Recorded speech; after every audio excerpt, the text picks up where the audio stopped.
Crab rangoon is a famous Chinese dish pero popular na rin ito dito sa atin. Authentic crab rangoon ay meron cream cheese at dahil mahal nga ang cream cheese, magagawan din natin ito ng paraan. Tara, luto po tayo. Hi, I'm Dance and this is my channel.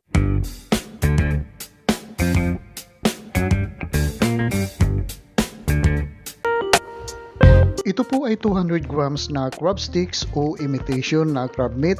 12 pieces po ito at nabili ko lang po ito sa Dali. Okay naman po ang texture at ang lasa nito. Hugasan lang po natin ito at i-blanch lang po natin ng mga 1 minute bago po natin i-chop ng pinong-pino.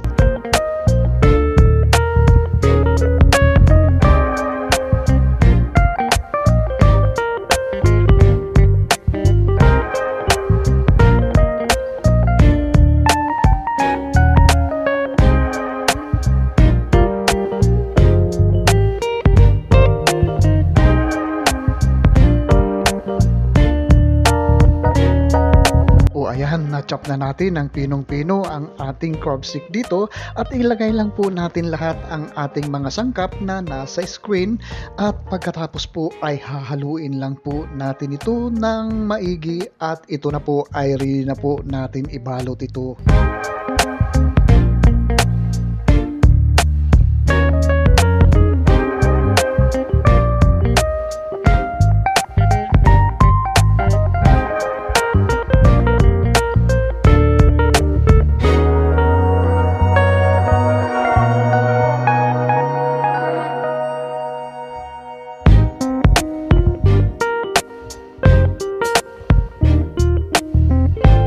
Habang hinahalo po natin ito at ibinabalot natin ang ating mixture, ay special shout out muna natin sila Elena Bangalaska ng Perpetual Help Iriga City at saka si Jonah Subsuban na nasa China po siya. Si Catherine Samonte ng Caloocan City.